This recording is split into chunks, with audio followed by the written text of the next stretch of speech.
Salut, c'est Pierre, j'espère que tu vas bien.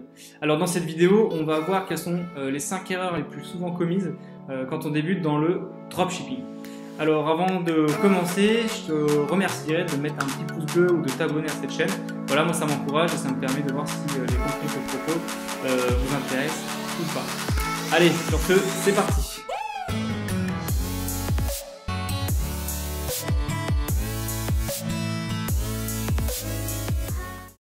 Alors, première erreur, c'est se créer un site internet dégueulasse.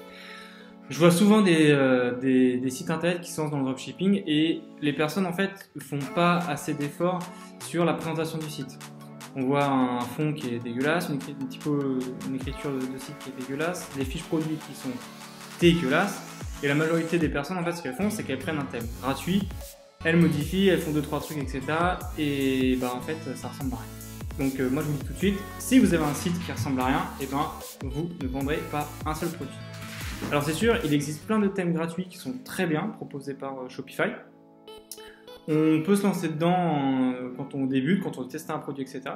Par contre, si on veut aller commencer à chercher plusieurs ventes, essayer de donner confiance à nos visiteurs quand ils arrivent sur le site internet, et ben il va falloir commencer à investir dans un vrai thème. Alors, je crois que les vrais thèmes de Shopify sont aux alentours des 130 €, je crois, quelque chose comme ça. Et ben en fait, il faut investir cette somme d'argent-là pour se créer un thème qui soit vraiment sérieux, professionnel et qui d'ailleurs permettra de bien convertir. Donc les taux de conversion, quand on a un site sérieux, c'est aux alentours des 3 à 4%. Quand on a un site qui marche à peu près, il est de 1 à 1,5%. Et quand on a un site qui marche pas trop, ben, c'est en dessous de 1%. Donc si demain vous voulez convertir, faire des sites, etc., et ben, il ne faut pas se dire « bon je fais l'impasse sur, je dépense un peu d'argent sur mon site internet, je verrai ce que ça marche ». Non, il faut dépenser de l'argent sur son site internet, il faut dépenser de l'argent sur un bon thème et il faut dépenser de l'argent sur quelques modules bah, voilà, pour optimiser la conversion sur le site. Tout ça je vous en parlais tout à l'heure. La deuxième plus grosse erreur que je vois, ce sont des gens en fait qui vont balancer, je sais pas moi, tout leur budget publicité par exemple sur Facebook sur un seul et même produit. Ils se disent bon bah voilà, j'ai ma page de vente, j'ai mon site, j'ai mon produit, je balance 200 € de publicité sur Facebook et on verra ce qui se passe. Non. Ce qu'il faut faire c'est prendre plusieurs produits et les tester. Moi je préconise à peu près 5 € par jour pendant une semaine. Donc ça fait 35 €, et vous voyez à peu près ce que ça donne. Si vous voyez que vous avez des bons taux de clics, vous avez des coûts par clic qui sont intéressants, etc., alors vous dites que potentiellement ce produit-là est intéressant. Et vous verrez aussi qu'il y a des produits où bah, ça sera nul, et vous direz bon bah ok, je sais que ce produit-là en fait il marche pas du tout, ou alors j'ai mal ciblé, j'ai mal réfléchi au niveau de mon audience, sur ma cible, etc., ou alors mon site internet n'est pas forcément bon. Voilà, ça revient un peu aussi sur l'erreur numéro 1, c'est que quand on va commencer à dépenser un peu d'argent dans la publicité sur Facebook, on va tout de suite voir si notre site plaît ou pas. Donc imaginez que vous dépensez 200 € sur Facebook et par exemple 0 € sur votre site internet, bah en fait, même si vous avez le meilleur produit du monde, le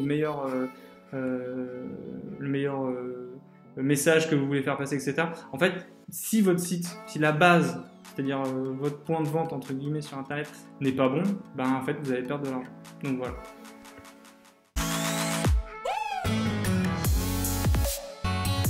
La troisième erreur, et ça c'est ce que je disais à peu près tout à l'heure, c'est ne pas dépenser d'argent dans certains modules ou applications. Il y a des modules et applications sur Shopify qui sont gratuits, et ça c'est très bien. Mais il y a aussi des modules et des applications qui sont pas chers du tout et qui sont très bons.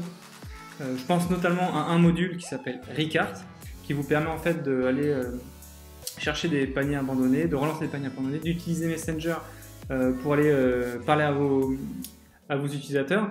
C'est un outil qui est hyper puissant, qui peut augmenter votre taux de conversion d'une manière considérable, et ce module-là coûte à peu près 20 € par mois. Donc c'est un petit investissement qui est très vite rentabilisé si encore une fois la base de votre site et votre publicité sont bien construites et si vos produits sont bien travaillés au niveau des marges.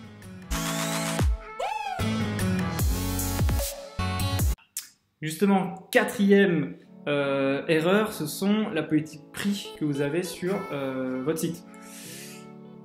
pour pas rentrer dans le mix marketing, vous savez qu'il y a des politiques des prix, et ces prix-là, en fait, on va dire, on peut pas aller chercher un prix comme ça, tiens, je vais mettre ce prix-là à, je sais pas, 50 euros, ou alors je vais le mettre à 100 euros, ou etc., etc.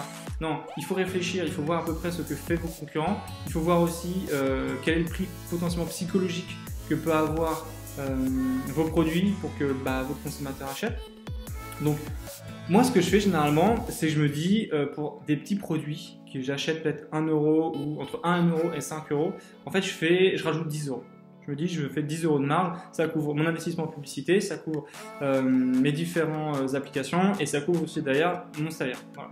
Ensuite, quand vous allez acheter, vous allez avoir des coûts de produits qui vont arriver entre peut-être 20 et 30 euros. Dans ce cas-là, moi, je rajoute entre 20 25 euros ou peut-être même 30 euros.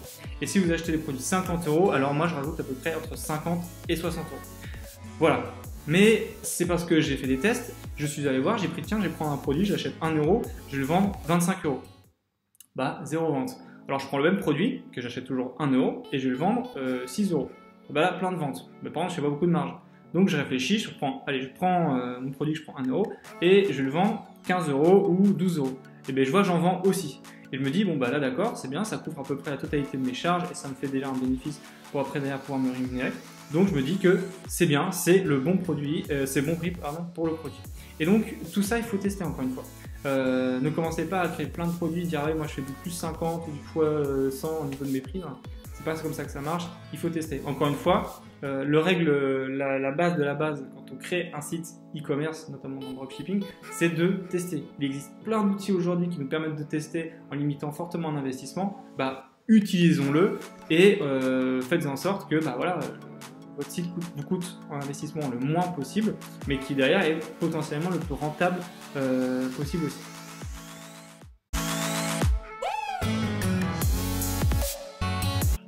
Et dernière grosse erreur, et en fait qui va englober un peu tout, et ça c'est très très important, en fait c'est le rapport que vous avez avec l'argent. Il y a plein de gens qui en fait veulent vendre, ont des super bonnes idées, etc., mais on appelle ça le mindset, ils n'ont pas le mindset par rapport à ces produits-là, ils se disent putain j'ai peur, j'ai investi 10 euros, putain si je la rentabilise pas tout de suite ça va être compliqué, voilà j'ai dépensé 200 euros, putain c'est dur, etc. Non, détachez-vous de l'argent. Ça, c'est la base de la base. Il faut absolument être tranquille par rapport à ça. En fait, on dit souvent, quand on teste quelque chose et qu'on veut faire en sorte de générer un investissement, en fait, il faut dépenser ce qu'on est prêt à perdre. Et encore une fois, on ne peut pas gagner sans dépenser. Ça, j'en ai vu tellement des chefs d'entreprise qui me disent oui mais Pierre, moi je limite mon investissement parce que voilà, mais par contre je veux gagner beaucoup d'argent. Non, c'est pas comme ça que ça marche. La règle c'est il faut dépenser pour recevoir. Et la plus grosse erreur que je vois, c'est les gens jouent un peu petit bras entre guillemets. Ils disent j'ai pas envie de dépenser, j'ai peur de perdre mon argent, donc voilà, je vais prendre des petits trucs, voir si ça marche, etc. Et finalement ça marche pas. Donc comme je disais tout à l'heure, investissez dans un bon site internet, investissez dans des plugins qui sont intéressants, optimisez vos campagnes de publicité, etc. Donc en fait, ce que vous allez devoir devenir, ce sont d'être de vrais gestionnaires. Et justement, quand on commence à avoir une visu sur tous les dépenses qu'on a, les charges, les revenus qu'on peut avoir, etc. En fait, après on se dit, bon ok, je sais que ici je vais dépenser par 1000 euros en publicité, mais je sais aussi que si je dépensais 1000 euros en publicité, eh bien, je vais peut-être faire 5 ou 6 000 euros de chiffre d'affaires. Et à peu près 3 ou 4 000 euros de marge. Donc finalement, avec l'expérience, on est beaucoup plus safe par rapport à tout ça, on est très détaché par rapport à l'argent, et ça pour moi c'est une des règles de base, c'est ne craignez pas de perdre votre argent. Vous vous lancez encore une fois dans une démarche entrepreneuriale, il faut avoir l'esprit entrepreneur. L'esprit entrepreneur c'est je teste, je dépense, et si je me plante, et tant mieux. Moi j'adore les gens qui se plantent, j'adore échouer, pourquoi? Parce que comme ça j'apprends plein de trucs. Et c'est vrai qu'en France l'échec est assez mal vu, on dit ouais, il y a un mec, voilà, il a échoué, il a monté une boîte, il s'est planté, etc. Ben non, en fait, non, pourquoi tu critiques? Il a monté une boîte, toi, t'as rien fait, en fait, pendant ce temps-là, à part critiquer, toi, tu dis, ouais, il a monté une boîte, il a cramé. Mets-toi à sa place, essaye de faire ce qu'il a fait et vois les résultats que toi, t'aurais pu avoir, tu vois ce que je veux dire. Donc, échouer, c'est super. Encore une fois, il faut échouer en limitant en limitant les risques. Encore une fois, hein, comme je disais tout à l'heure, en gros, on est prêt à jouer ce qu'on est prêt à perdre. Donc voilà pour les 5 erreurs que je vois les plus fréquemment dans le dropshipping et ailleurs. D'ailleurs, c'est pas que dans le dropshipping, mais là voilà, cette chaîne est un peu considérée sur le dropshipping avec Shopify. Donc voilà. Et pour finir cette petite vidéo, je vais te partager avec toi des résultats que j'ai avec une de mes boutiques. Donc tu verras que là on est bientôt fin juillet. Et avec ce site-là, j'ai quasiment réalisé 3000 € de chiffre d'affaires. Et je vais te montrer aussi que, avec ma politique de prix, j'ai à peu près gagné, je crois que c'était un peu plus de 2000 ou 2500 €. Donc c'est un site qui est quand même assez rentable. Donc voilà, je te montre tout ça dans l'écran d'après. Donc voilà pour la boutique. Je vais montrer voilà ce que j'ai fait là pour le mois de juillet. Donc tu vois que je suis à peu près à 2700, enfin je suis pas à peu près, je suis même à 2764,29 €. Donc je pense que je finirai le mois à 3000 €.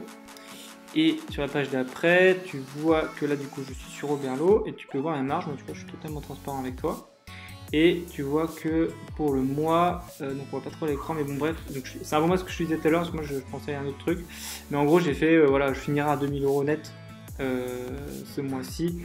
Au niveau de la marge.